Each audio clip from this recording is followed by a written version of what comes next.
Hey everyone, welcome back to my channel. It's Kath, and guess what? We are going to try the HBC's newest skincare product, which is from Hello.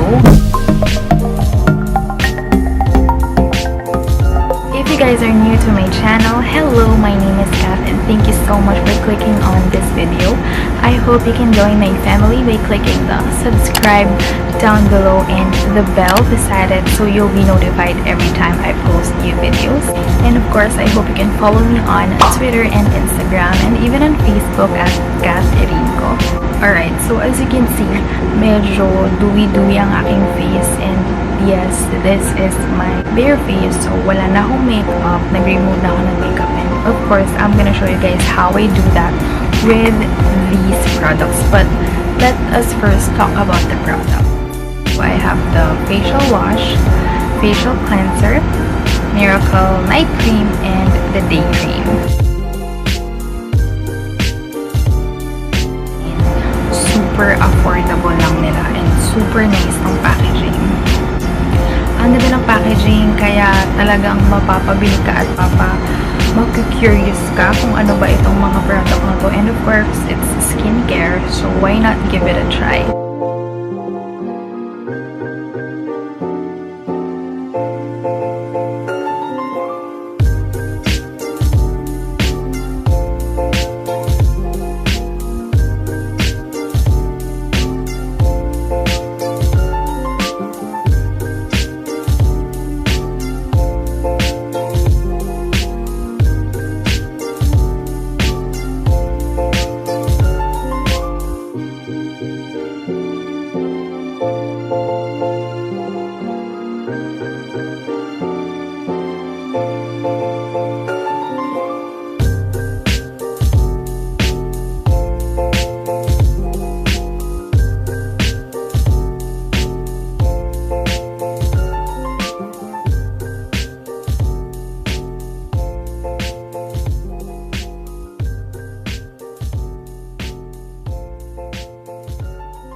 Kakatapos ko lang i-try itong mga products na to from Hello. Let's talk about the first product that I've tried.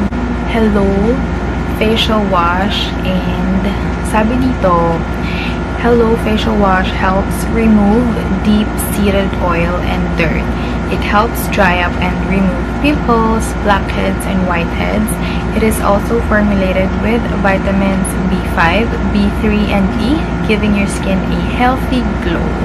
So, let's try, kasi syempre, first time ko pa lang siyang ginamit kanina, and let's try these products for a week or so to give justice. And so far, so good naman. Wala pa naman akong nararamdamang kakaiba sa face ko, like itchiness or any like negative feeling sa aking face after trying the facial wash. So again, try natin siya for a week or so, and then I'll update you guys about my final verdict of this product. So you might wanna try this too if mag-work sa akin, diba? Malay nyo, mag-work din sa inyo.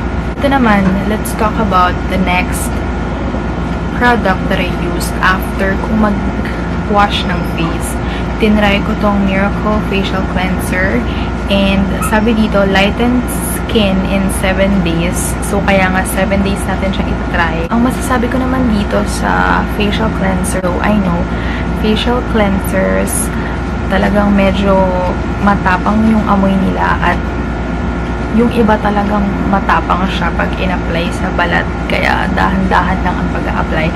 So, ito, ganun din siya, like any other cleanser. Matapang yung amoy niya, para siyang maxi peel yung amoy. And pag in-apply mo siya, gentle lang dapat sa skin. So, yun lang naman masasabi ko. First impression ko dito sa product na to. Sorry, dinuduyan ko kasi si baby, tulog na siya. Kaya kung makikita niyo yan, yan ang kanyang duyan. So, ito naman, it is important to use Hello Sun Protection Day Cream SPF 30 during the day. Okay, meron ditong nakalagay na sunburn alert. Continue using sunscreen and avoid excessive sun exposure for a week afterwards. This product contains an alpha hydroxy acid that may increase your skin's sensitivity to the sun and possibility of sunburn. Actually, lahat naman ng alam kong or na-try kong facial cleanser, merong mga ganitong caution for use and alert kasi talagang kapag in-apply mo to sa face mo and talagang nagbubod ka sa araw, asahan mo na medyo magkakaroon ka ng sunburn sa iyong face. Medyo hahapdi yung face mo at may tendency na masunog ang inyong balat. So, be careful. Advisable talaga siya na sa night siya gamitin. That is why this is considered as one of the nighttime skincare routine. Ang next ko namang in-apply, Miracle Night Cream. Ito yung last kong in-apply na nakikita nyo ngayon sa aking face. And, ang kiniklaim naman itong product na to ay wala siyang claims pero nakalagay lang yung directions for use niya. Na after nga ng cleanser, apply Hello Moisturizing Essence. Meron pa palang isa nito. Actually, 4 lang yung meron ako. Meron isa, kaya lang out of stock daw. Yun yung Hello Moisturizing Essence. I'm not sure kung ano yun. Siguro cream din siya. But since out of stock, so 4 lang yung nabigay sa akin. And yun. Sayang, sana meron ako nun para complete yung ating daytime and nighttime skincare routine. Kasi yung essence na yun, present siya sa steps ng for day routine and for night routine. Walang kiniklaim to. Siguro ganun din. It lightens your skin after 7 days. Pero since, syempre, ito yung pinaka-last step for nighttime routine, then, kailangan meron din tayo nito. Discuss naman natin tong Sun Protection Day Cream with SPF 30. Actually, bukas ko pa siya gagamitin. Ipapakita ko din sa inyo kung paano ko siya i-apply. Pero, parehas lang naman siya ng kulay pink nga lang yung for night cream. And then, itong day cream, color white siya. Nalagyan niya ilong ko. And mabango siya. Hindi super tapang ng amoy. Ayan. Pahid na natin sayang. So, ayun guys. So, yun din yung expiration date niya sa year 2021 ng March. You guys can see that. Yan. So, that is it guys for my first try of Hello products from HBC. Of course, I will do a separate video of my final verdict about it. Just give me 7 days or so to really give justice to the product. Kung ano ba talaga yung magiging changes nito sa aking skin and kung ano ba talaga yung recommendation ko for you. Kung may i-recommend ko ba siya sa inyo. I don't have oily skin. Hindi naman super dry yung skin ko. So, it's combination. Medyo nag-oil up lang. Nauunang nag-oil up lang T-zone ko, pero hindi din ako masyadong nagkakaroon ng breakout unless makalimutan kong ilang araw na mag-skincare or mag-remove ng makeup. Doon ako nagkakaroon ng pimple like ito. Nakuha ko to at saka ito last week noong mga 3 days akong siguro 3 days na sunod-sunod akong hindi nag-skincare and talagang nakatulugan ko na may makeup ako. Huwag niyo akong gagayahin guys. Make sure to remove makeup pagkakarating nyo ng bahay. Do a skincare routine para malinis ang ating face at hindi tayo magkaroon ng pimple guys.